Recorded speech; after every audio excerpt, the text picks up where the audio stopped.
All right, guys.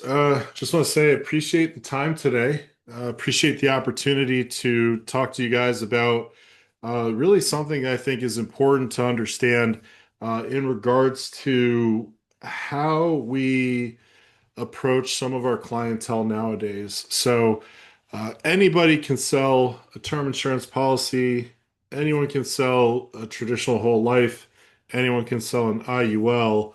So, how do you separate yourself from the industry? How do you separate yourself from everybody else to become a leading expert?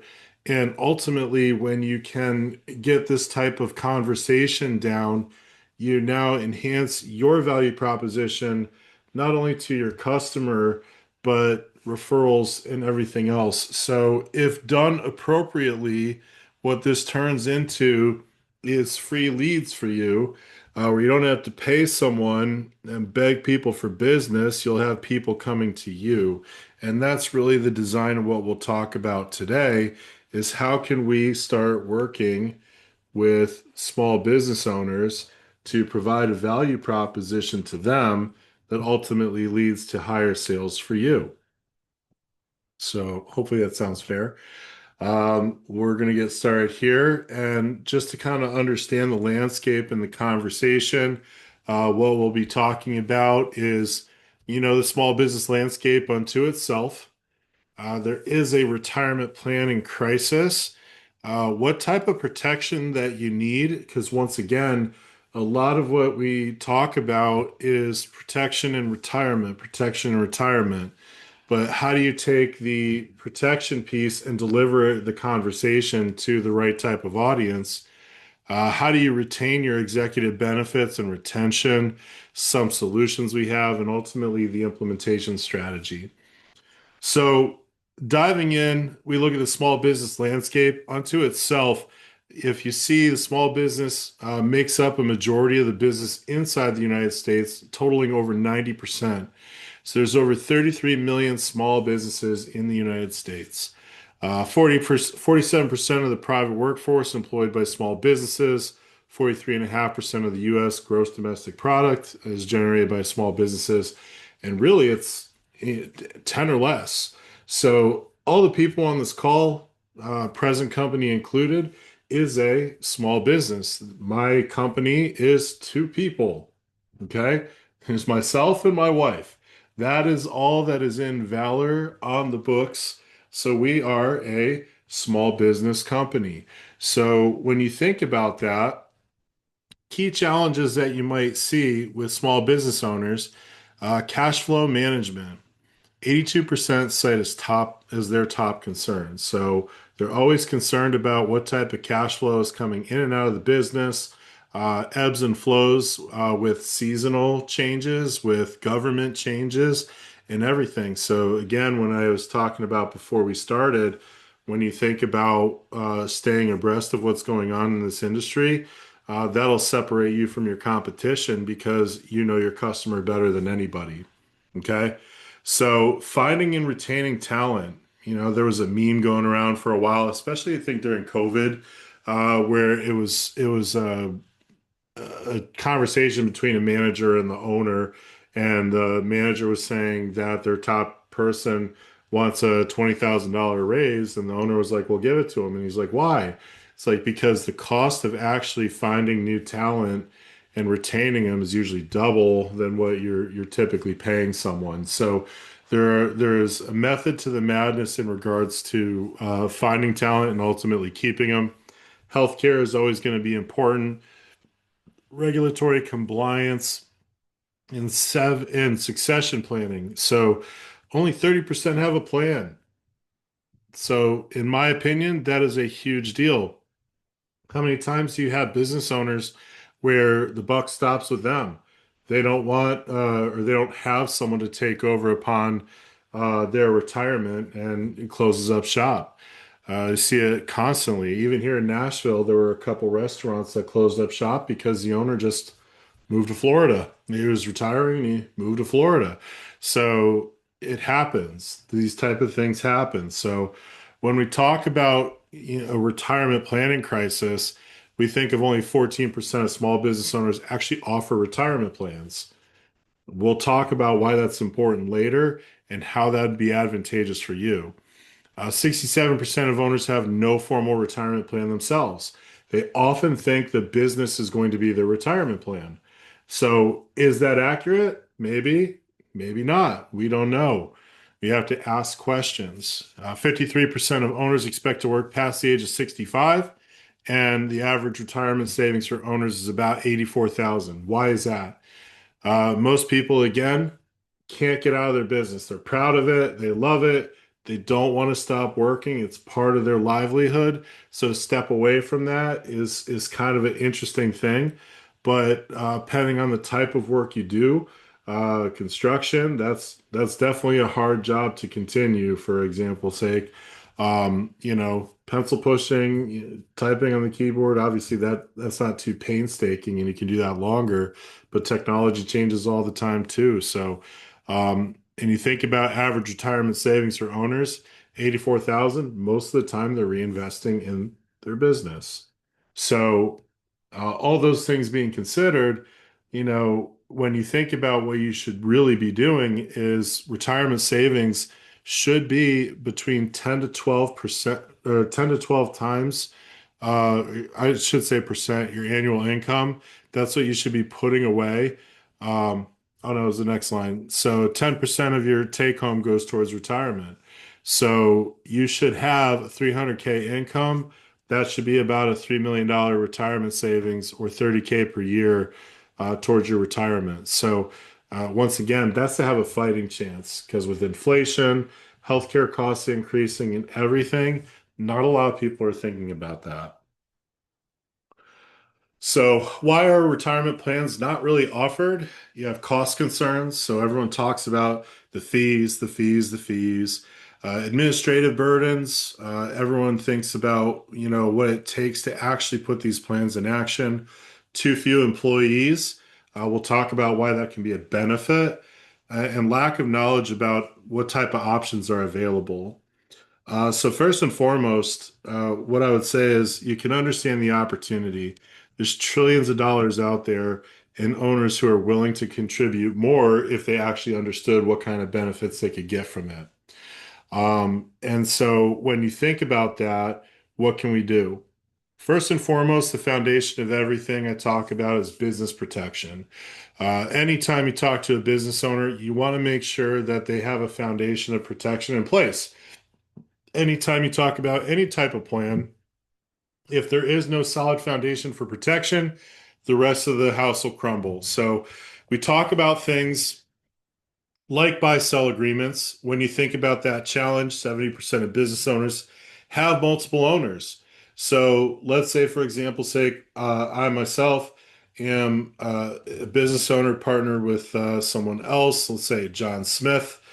And John Smith and I get along great, but the problem well, I'll say John Smith passes away. It's always me. So I'm saying John Smith passes away. Love John, didn't really love his wife. The problem is that 50% of the business now goes to her, doesn't go to me. So we have to talk about buy-sell agreements to help kick out unwanted ownership. We need to buy a policy on each other to protect against the unexpected loss or even so disability. If I can't work anymore, but I'm still alive, well, guess what? I still have a stake in the company and you're still doing all the work. So when you think about the compensation type opportunities with these, it could be, 20K. You have a good compensation opportunity. A lot of people think term insurance is the only way you need to go. I would say you can do permanent insurance as well. There's an argument for that. But really, when you think about how it works, it kind of specified you've got, partner A and you've got partner B. And we want to make sure that if partner B passes, partner's estate basically gets 50% ownership. So A has to use a life insurance policy to buy out that 50% stake to go back to ownership A. Now, the interesting thing is when you look at this structure, back in the day, let's say we had a $2 million valuation, most people would say 1 million here, 1 million here. Well, in recent case law, so once again, being astute in what's going on in the industry, these rules have changed. There was a case called the Connolly case, Connelly, the Connolly case that basically said that each party should get a full valuation of the business. So it should be 2 million and 2 million because when the spouse here gets that when they sell their shares, uh, company A gets tax-free share ownership, but when you sell, this person is selling their shares, so they actually have to pay tax on that. So the valuation has changed, and if you have anybody who has a buy-sell agreement now, that they funded with life insurance, you can go back to them for adjustments in their buy-sell agreements. If you are also unaware, we can create buy-sell agreements and you get paid for it. We have a service that allows you the opportunity to build out buy-sell agreements.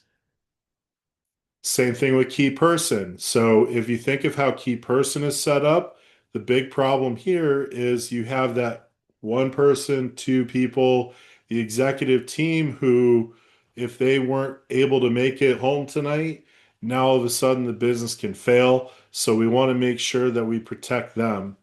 And we think about it, life insurance and DI are great solutions because it's going to cover the compensation that it would take for that executive to be covered. And so, how it works in this scenario, you have the owner at the top, and it's not another owner. That would be, again, a buy seller cross purchase agreement. It is now one level down, and you have the key person. Okay. So if this key person weren't able to come to work anymore, then all of a sudden the business will have a downfall. So in order to protect against the downfall, we buy an insurance policy on them. Let's say it's $1 million. And now the owner gets that money, not their beneficiary, but the owner gets that money to either hire a new person, maybe an incentive package to bring in some competitor that will now work for them, or use it as an incentive to sell off additional assets to sell that block of business.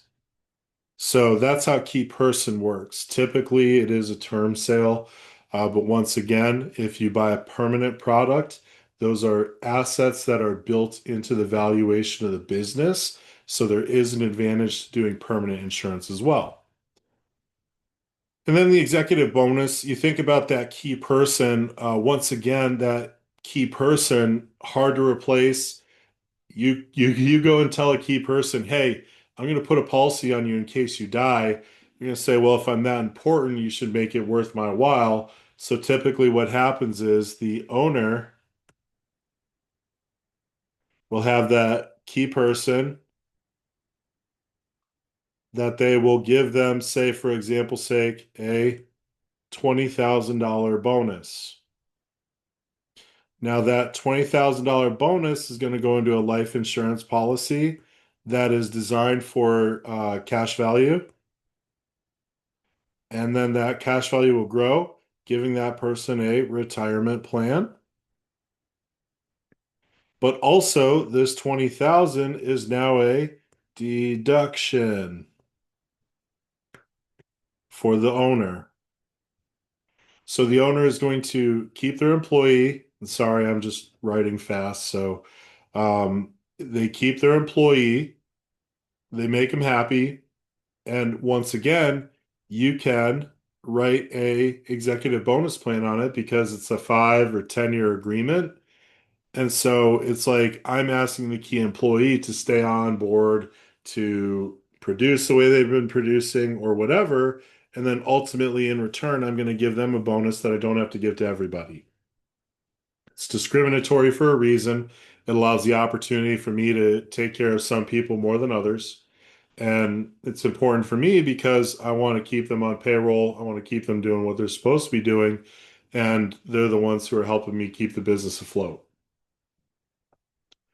So these are protection strategies that help business owners, defend their business, keep it where it's at.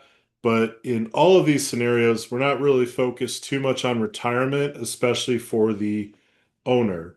Okay. Before I go on to the next section, talking about some benefits and how the retirement plans can work more favorably. Does anyone have any questions on this part so far?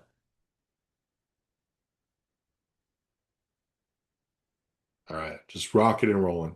If you have a question, feel free to put it in the chat.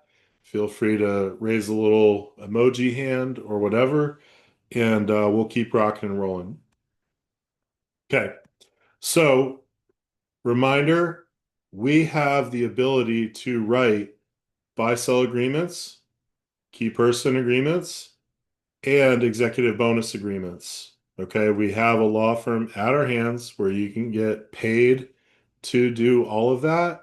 So that is at your fingertips. Now, looking at other employee benefits that are available for your small business owners, we talk about health plans. So we have an opportunity to do group term, group health, gap, dental. More importantly, we're going to spend time on the 401ks and pensions and things like that. But understanding that if I don't let you know about it, you're not going to know about it. So, yes, we have the ability to offer group health plans. We have the opportunity to offer group life plans, gap plans, and things like that. But what we're going to focus on mainly here is the 401k type plans and what is truly available for you and your top type of customers. So we look at the retirement plans, and I like to put in this chart just to keep it simple when you think about it. So a SEP IRA is often the recommendation from, let's say, for example, say a CPA, right? Their client's looking for tax deductions. This is quick and dirty. Just go to Fidelity, pop it in, and this is how much you can put in, up to 25% of your comp or 69K, whichever is higher. Question came in. Can an S Corp business owner, only wife and husband being the partners, can they participate in an executive bonus slash key person? There would really be no reason why you would do that because there wouldn't be tax deductions. So S corps are pass-through entities. So think of it just like a chute. So you try and get a deduction, but then you're going to pay the taxes. The executive for executive bonus is going to pay tax on that. So really, the only way you can get a deduction is through a C corp.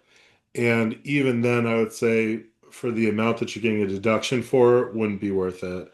So, no, you really can't get taxation on that. If a CPA says differently, I'm not going to fight them, but that's the answer I've known for a long time. I've talked to several CPAs.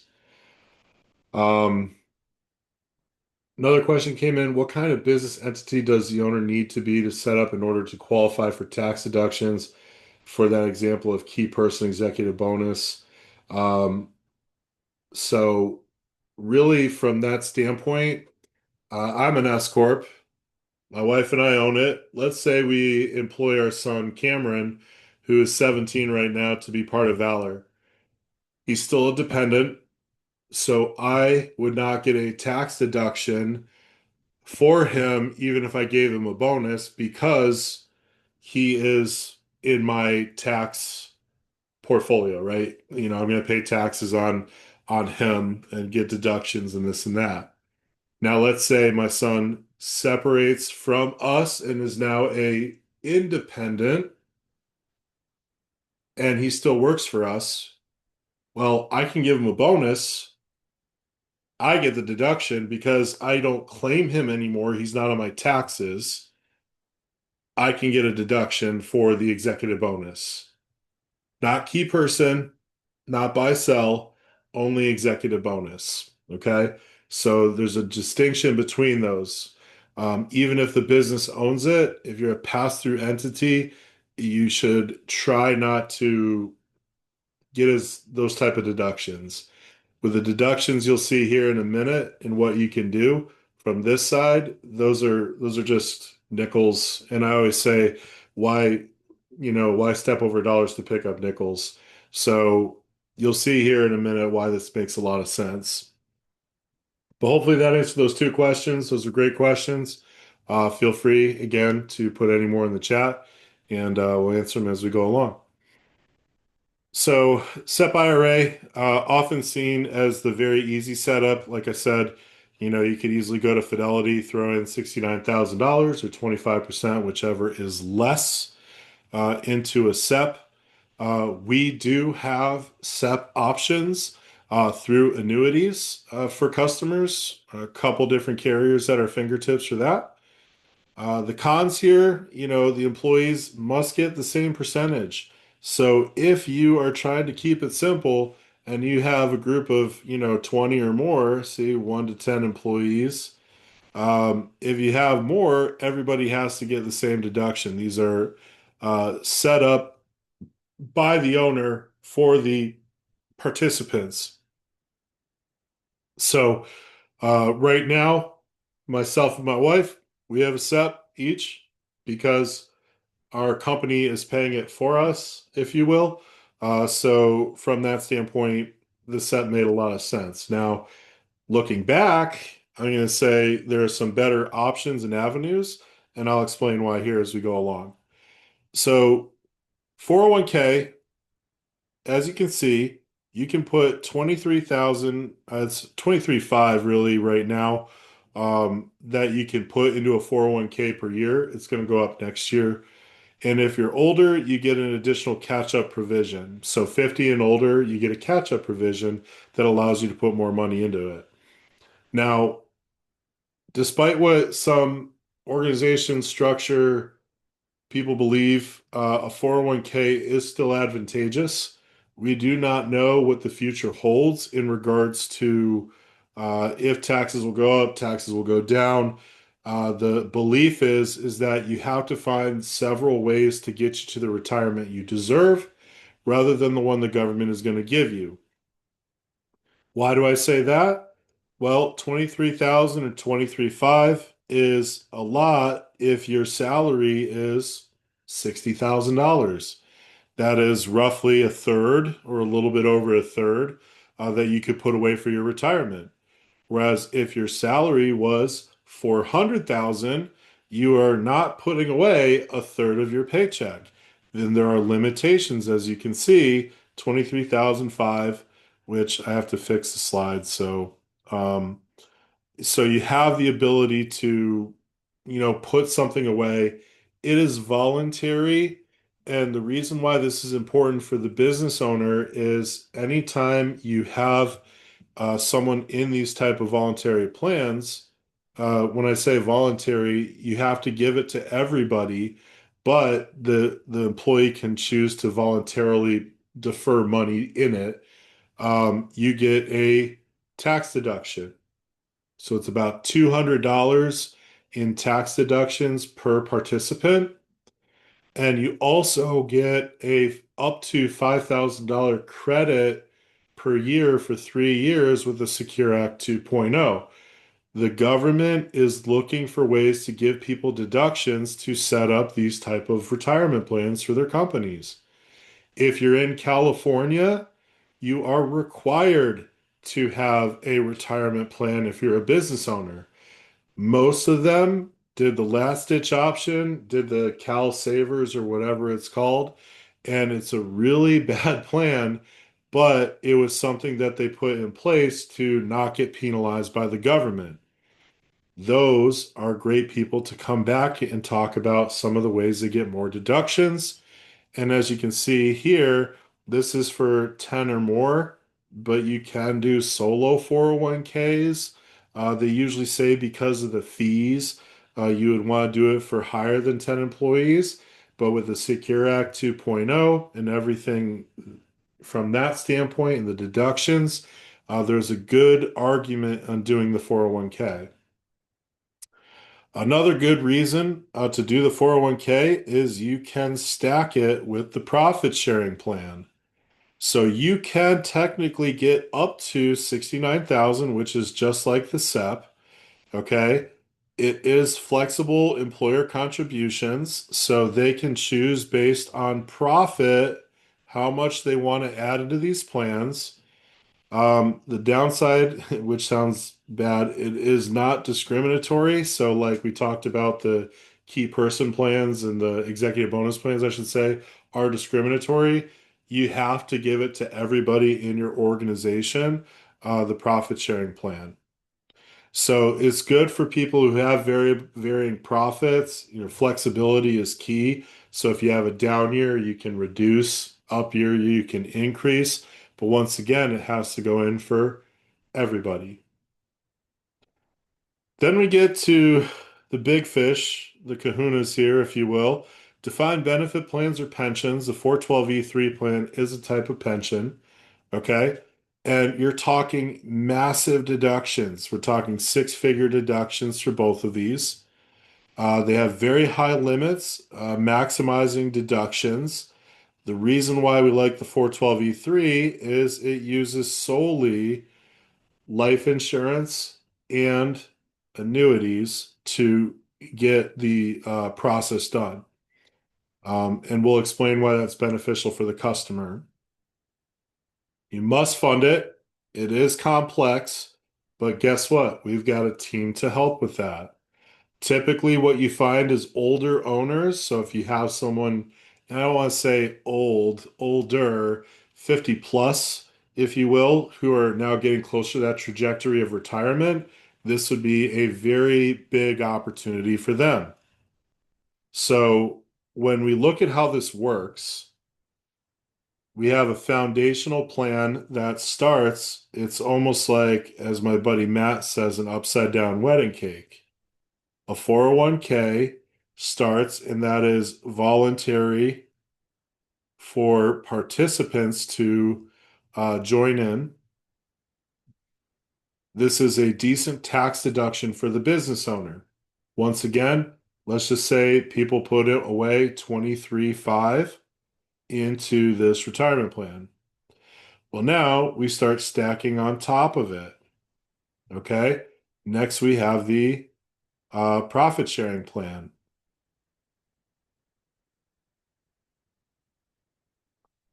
And so this will get you up to 69,000 between the two together. Again, you can't say 23.5 and 69. It is a total 69. Okay. Now, if you have some high compensated individuals, you can then stack on top of that with the 412(e)(3) or pension, however you want to say it. The 412 is a type of pension. And that's where you get that 100,000 plus six-figure type of deductions. There is a lot of complexity with this. I would tell you, you don't go at it alone because even I wouldn't do this alone. Okay. There is a TPA, third party administrator, who has to manage all of these to make sure they're in accordance with ERISA guidelines. ERISA. Those are government guidelines. Some people will say, Phil, my client wants to see a sample, and if you could just make it John Smith, Joe Smith, Steve Smith, I'll tell them no. It's required to have a census because it has to be accurate information. Remember, garbage in, garbage out. You need to make sure that you have the right information to get you the actual quotes. So when we look at how this is all set up, we have a third party administrator. We have a team that can allow you to sell 401ks. So yes, without a FINRA license, we have carriers that will allow you to sell 401ks. And I'm not talking an annuity that you only have an index strategy. I'm talking a non-registered variable annuity with Vanguard, Fidelity, American Funds, Franklin Templeton. Build out what you want from an asset class, and the insurance carrier manages the very variable accounts, but you are still the asset manager, if you will, and you still get paid trail commission. It's nothing to write home about. I'm just telling you right now. However, it is a gateway to get to the higher echelon opportunities. So, right now, I have about, not me personally, but in the org, we have about six of these type of plans going right now. And you wouldn't believe where they came from. You know, it's not like your pencil pusher kind of places. We have a construction company, we have a printing company, we've got a lawn and gardening company, we've got a manufacturer of tools. So when you think about the different types of, clientele, may not be the ordinary person that you're thinking of. Here's an example of the plan that we're working on. There are a total of seven eligible employees. You have highly compensated individuals, those are the owners, and then the wife and the daughter are on payroll as well. So if you'll notice, first off, the big number here, 94%, that means 94% is actually going towards the owners on the entire retirement plan. It is very top heavy to one, make sure that you have a structure and opportunity for the employees. That's why we have the 401k, salary deferral. We didn't put in here because it depends on what they want to put into it, but the employers at the top want to fund it as much as they can. Now, you have to contribute. We chose to do a safe harbor contribution plan. It's just an additive on top of a 401k. You can do it inside the profit sharing as well. So that will just say those are interchangeable. But if you'll notice, the total is basically aligned to give you very minimal here. The business owners don't need that. So right off the bat here, you've got about, let's just say 18,000 that you're required to give to the employees. On this side of the fence, you now have the defined benefit plan. This is your pension. And if you'll notice the word insurance contributions and investment contributions. The insurance contributions are whole life insurance. Yes, I said it, traditional whole life insurance. There's a reason why we use whole life insurance. Okay? And I'll explain that in a minute. The investment contribution is a fixed annuity, not a fixed index annuity. Before I explain why, does anyone know why?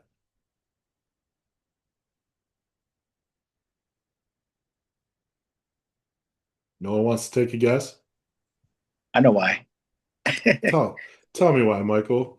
Throw it out there. uh, Find benefit that they need to make sure that they reach. Mhm. So do you know how much And that's the number is right now?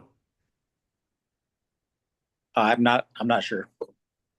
So by 65 this year, it's 280,000 is the max per month that you can get in a defined plan or retirement. So what happens is based on someone's age, they have to work backwards from this 280 number to figure out what they put in annually based on their age. And so you can put IULs in the insurance product. You can do fixed index annuities in the investment contribution. You can do variable contracts as well, but there's a problem with that.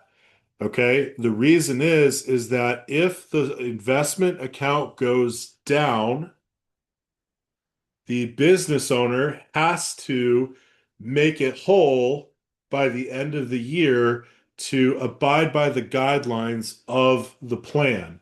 Again, these are ERISA plans. They are guided by the government, and if you don't abide by it, there's penalties and fees. So what happens is when you use something like whole life where the cash always goes up, fixed annuities where the cash always goes up, it's predictable. And if the number is 280 per month at the end, if you use something that had accelerated growth, great. However, you can't go above that number, so it's capped.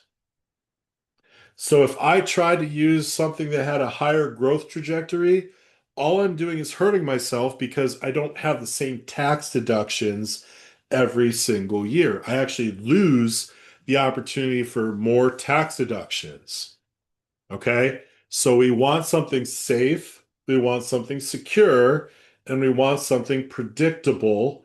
And that long term, it's going to give us deductions the entire way. So that's why we use a traditional whole life product and a fixed annuity because it gives us that stable, predictable growth. And as you can see, in the total amount of deductions, once again, you have 355,000 in total contributions on the defined benefit side, and only 9,000 of that is going to the employees. So it's very top heavy. Once again, providing a more balanced approach for someone to get to the retirement they deserve rather than the one Uncle Sam is going to give them. And I'm all for LERPs. I'm all for, that increased growth trajectory. But if you want predictability, here you go. You can go bananas with the 401k salary deferral, be as aggressive as you want. You know what your floor is going to be, as long as you know the guidelines that you're going to abide by. But you have to be able to secure this for at least 5 years. Okay? You can't do any less.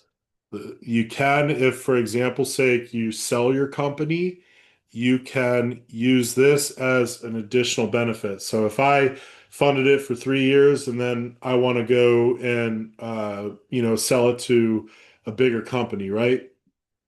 Well, I they don't get to take this. I keep it.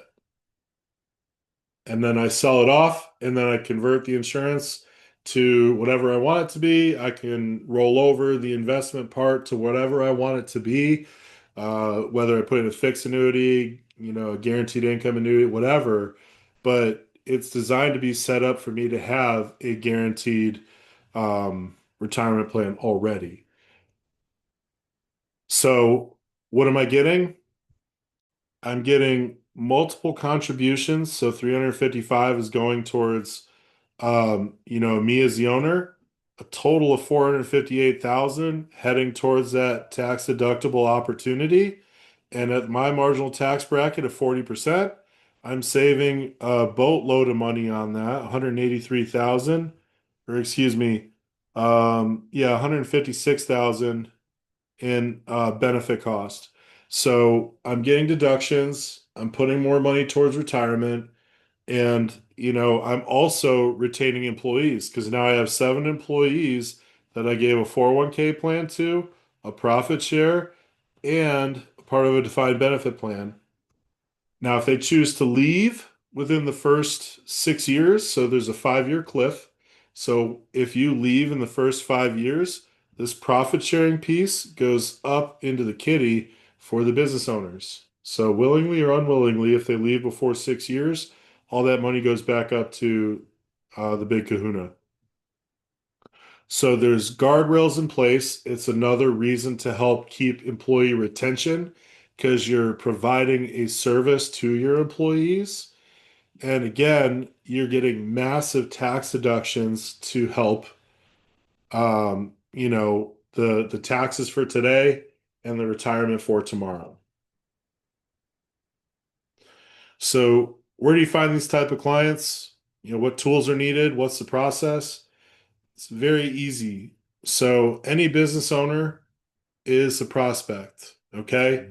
How do you talk to them? Hey, Michael, did you get enough tax deductions this year? No.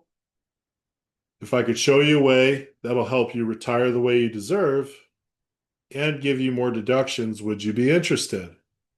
Who's going to say no? What tools are needed? We need a census. We need a census done that is accurate, that gives all the information. We can't be squirrely with the information because it, again, is an ERISA-based plan. Once we get that back, then we can sit down and have a conversation with them and ultimately see what makes the most sense. Is the gross worth the grief? What's the process? Census, submit. They like it. Then we start the actual application and the documentation to push forward with getting the plan set up. A 401k takes about 6 to 8 weeks to get set up. For those of you who have 401ks, conversations already going, they become retro to 1/1. So if you have people doing salary deferral, it's best to start now since it takes about 4 to 6 weeks. So um, let's get on that. Lastly, as I mentioned before, you don't do this alone. Myself, gladly help out where you want me to. I would say my comp splits for stuff like this are very conservative. Most of the time, if you're part of, yeah, if you're part of the Valor organization, 70-30 split. I want you guys to make the most money possible. If you're not part of Valor, 50-50. I think that's fair. But we can make it work. There's opportunities everywhere. We have pension companies that can help, with all the third-party administration stuff. If it's smaller, like say 10, 15, 20 or less, we actually have an insurance company that will do all the third-party administration. If it's higher, we have, outside vendors as well. So make connections, got the opportunities to help from that standpoint. And really, it's up to you guys where you want to take this. So, right now we're talking December 11th, end of the year. I will go back to this slide for 1 second and I'll show you this. 138,000, we'll just pick on the owners. Okay. Traditional whole life, that is life insurance premium, annual premium. So with one case, talking about tax deductions, it's $138,000. What could you do with an additional 138,000? If you secured 1 to 2 to 3 to 4 plans a year with numbers like this, how would that impact your conversations? Don't forget the investment side. This is an annuity, anywhere from 3 to 5% every year for the investment contributions.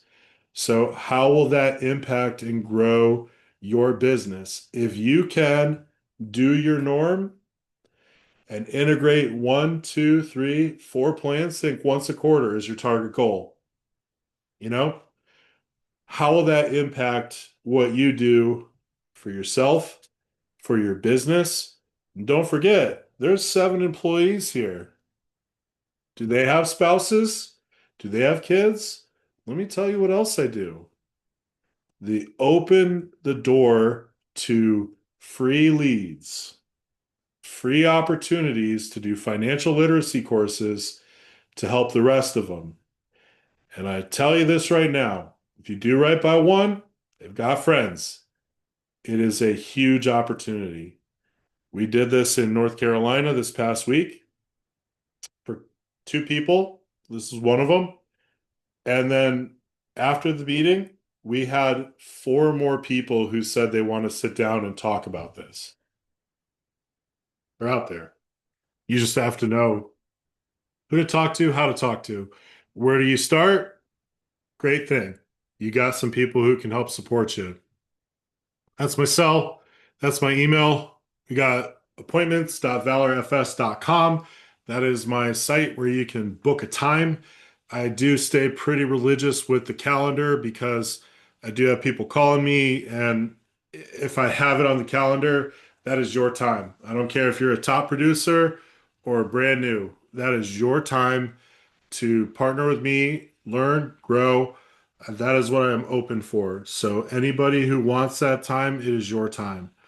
I really want to make sure you guys have a great 2026.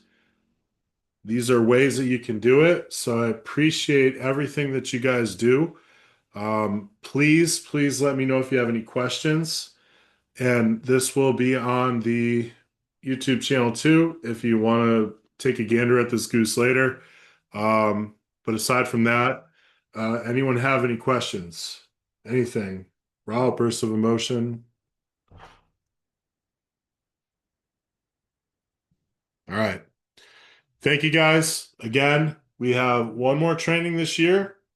Next week, Thursday, 4 o'clock Central. Then off till about say mid-January, and we'll get rocking and rolling. Very excited for what 2026 has to offer. And I think you guys will be pleasantly surprised as well. So thank you for the time, and have a great rest of your day and a great weekend if we don't talk. Thanks, Phil. Good Thanks, stuff. Philip. Thank you, Appreciate Phil. you. Thank you. Take care.